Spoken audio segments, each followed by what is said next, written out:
दोस्तों, आखिर क्या हुआ जब अचानक अयोध्या पहुंचा सैकड़ों नागों का झुंड, जिसे देखकर हर किसी के होश उड़ गए। इनका संबंध नागलोक से बताया जा रहा है। आखिर राम मंदिर में प्राण प्रतिष्ठा से पहले अचानक इतने सारे चमत्कार क्यों हो रहे हैं? सबसे पहले गिद्धों का झुंड राम मंदिर के आसपास दिखाई दिया, जिसे ज्यादातर लोग जटायु के वंशज कह रहे हैं और इनकी पूजा कर रहे हैं। इसके बाद कई सारे वानर अचानक से अयोध्या में देखे गए हैं, लेकिन अब एक ऐसा चमत्कार देखने को मिल रहा है जो अयोध्या के लोगों के लिए ही खतरा साबित हो रहा है। आज की इस वीडियो में बहुत बड़े रहस्य से पर्दा उठने वाला है। आखिर भगवान राम का नागों के साथ क्या संबंध है? आखिर प्राण प्रतिष्ठा से पहले इतने सारे नाग एक के बाद एक अयोध्या में क्यों निकल रहे हैं? आगे बढ़ने से पहले अगर आप भी भगवान राम के सच्चे भक्त हैं तो वीडियो को लाइक करके कमेंट में जय श्री राम जरूर लिखिएगा। तो चलिए शुरू करते हैं आज की इस वीडियो को। दोस्तों, 22 जनवरी 2024 को अयोध्या में बने भव्य राम मंदिर में भगवान राम की प्राण प्रतिष्ठा होने जा रही है।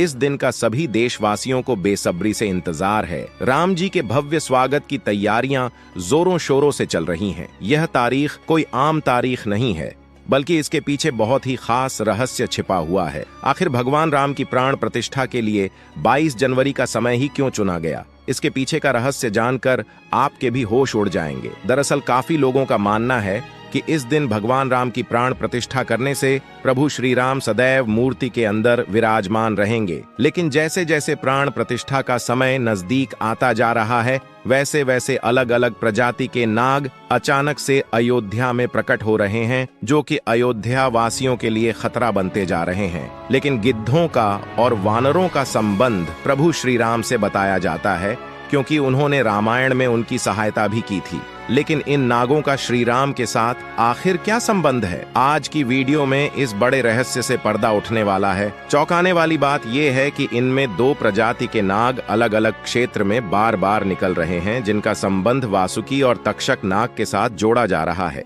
ऐसा कहा जाता है कि भगवान राम के भाई लक्ष्मण साक्षात अनंत शेष नाग का रूप हैं और वासुकी नाग, तक्षक नाग और शेष नाग तीनों ही आपस में भाई हैं, जिसमें तक्षक और वासुकी नाग पाताल लोक में निवास करते हैं और शेष नाग बैकुंठ में भगवान विष्णु की सेवा करते हैं। तो ऐसा कहा जा रहा है कि जब प्रभु श्री राम अपने भाई लक्ष्मण यानी कि शेषनाग और माता सीता के साथ अयोध्या धाम पहुंच रहे हैं, तो क्या शेषनाग के दोनों भाई पाताल लोक से मिलने के लिए बार बार अयोध्या में प्रकट हो रहे हैं? दोस्तों, ये रहस्य बहुत बड़ा है, क्योंकि अयोध्या के एक क्षेत्र से जब एक सांप को पकड़कर सुरक्षित इलाके में छोड़ा जाता है, तो वही सांप फिर से राम मंदिर के परिसर में देखा जाता है। लेकिन दोस्तों, आखिर प्रभु श्री राम का नागलोक के साथ क्या संबंध है? इसके पीछे की सच्चाई जानकर आपके पैरों तले जमीन खिसक जाएगी, क्योंकि इस पूरे घटनाक्रम को मल्टी यूनिवर्स के साथ जोड़कर देखा जा रहा है, जिसे हिंदी में सृष्टि चक्र कहते हैं। मल्टी यूनिवर्स की सच्चाई जानकर आपके भी रोंगटे खड़े हो जाएंगे।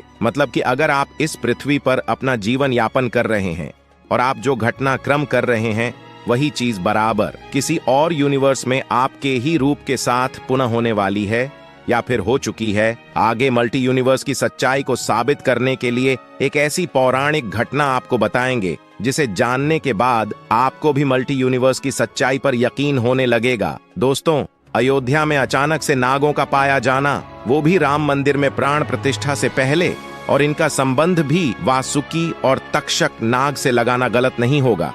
इन नागों के दर्शन मात्र से भक्तों का उद्धार हो जाता है। लेकिन कई लोग होंगे जो अभी भी मल्टी यूनिवर्स यानी कि सृष्टि चक्र को मानने को तैयार नहीं होंगे। लेकिन अब हम आपको एक ऐसी घटना बताने जा रहे हैं जिसका संबंध रामायण से जुड़ा हुआ है, जिसे जानकर आपको भी विश्वास हो जाएगा कि मल्टी यूनिवर्स वास्तव में होता है। जिस तरह दुनिया में आने वाले हर इंसान की मृत्यु निश्चित होती है, उसी तरह इंसान के रूप में जन्म लेने वाले भगवान के अवतारों का भी समय निश्चित होता है।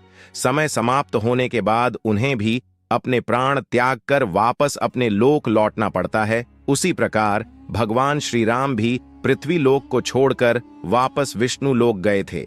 भगवान श्री राम की मृत्यु में सबसे बड़ी बाधा उनके प्रिय भक्त हनुमान थे, क्योंकि हनुमान जी के होते हुए यमराज की इतनी हिम्मत नहीं थी कि वो श्री राम के पास पहुंच सके। लेकिन स्वयं श्री राम ने इसका जो हल निकाला वो मल्टी यूनिवर्स के साथ जुड़ा हुआ है। एक दिन जब भगवान राम जान गए कि उनका समय अब पृथ्वी लोक पर समाप्त हो चुका है, वह जानते थे कि जो जन्म लेता है उसे मरना ही पड़ता है। लेकिन मृत्यु के देवता यमराज अयोध्या में प्रवेश करने से डरते थे, क्योंकि उनको श्री राम के परम भक्त हनुमान जी से भय लगता है। यमराज के प्रवेश के लिए अयोध्या से हनुमान जी को हटाना जरूरी था। इसीलिए श्री राम ने अपनी अंगूठी को अपने महल के एक छेद में से गिरा दिया और हनुमान जी को उसे खोज कर लाने को कहा। हनुमान जी ने तुरंत ही अपना आकार छोटा किया और केवल उस अंगूठी को खोजने के लिए उस छोटे से छेद में प्रवेश कर गए। वो छेद केवल एक छेद नहीं था, बल्कि एक सुरंग का रास्ता था जो सांपों के नगर नागलोक तक जाता था। वहां जाकर हनुमान जी नागों के राजा वासुकी से मिले और अपने आने का कारण बताया। वासुकी नाग हनुमान जी को नागलोक के मध्य में ले गए, जहां अंगूठियों का पहाड़ जैसा ढेर लगा हुआ था। वासुकी ने कहा कि यहाँ आपको श्री राम की अंगूठी अवश्य ही मिल जाएगी। हनुमान जी सोच में पड़ गए कि वो कैसे उसे ढूंढ पाएंगे, क्योंकि ये तो भूसे में से सुई ढूंढने जैसा था। लेकिन सौभाग्य से जो पहली अंगूठी उन्होंने उठाई वो प्रभु श्री राम की अंगूठी थी। लेकिन आश्चर्य की बात तो ये थी कि हनुमान जी ने जो दूसरी अंगूठी उठाई वो भी श्री राम की अंगूठी थी। वास्तव में वो सारी अंगूठी जो उस ढेर में थी सब एक ही जैसी थी। लेकिन आखिर इसका क्या मतलब था, वह सोच में पड़ गए। जिसके बाद वासुकी नाग ने बताया कि जिस संसार में हम रहते हैं वो शुरू भी होता है और प्रलय के साथ उसका अंत भी हो जाता है। इस दौरान 4 युग आते हैं और वो समाप्त भी होते हैं, और हर सतयुग के अंत में एक वानर इस अंगूठी का पीछा करता है और पृथ्वी पर श्री राम मृत्यु को प्राप्त करते हैं। इसीलिए यह सैकड़ों हजारों साल से चली आ रही अंगूठियों का ढेर है और सभी अंगूठियां वास्तविक हैं। अंगूठियां गिरती रहीं और इनका ढेर बड़ा होता रहा। हनुमान जी समझ गए कि उनका नागलोक में प्रवेश कोई अचानक घटना नहीं थी। यही मल्टी यूनिवर्स का रहस्य था। ये श्री राम का उनको समझाने का मार्ग था कि मृत्यु को आने से कोई भी नहीं रोक सकता है। श्री राम मृत्यु को प्राप्त हो गए, संसार समाप्त हो गए, लेकिन हमेशा की तरह संसार पुनः बनता है और राम पुनः जन्म लेंगे। इस घटना के बाद प्रभु श्री राम सरयू नदी में समाहित हो गए। उनके साथ अयोध्या का एक एक वासी भी सरयू नदी में समाहित हो गया।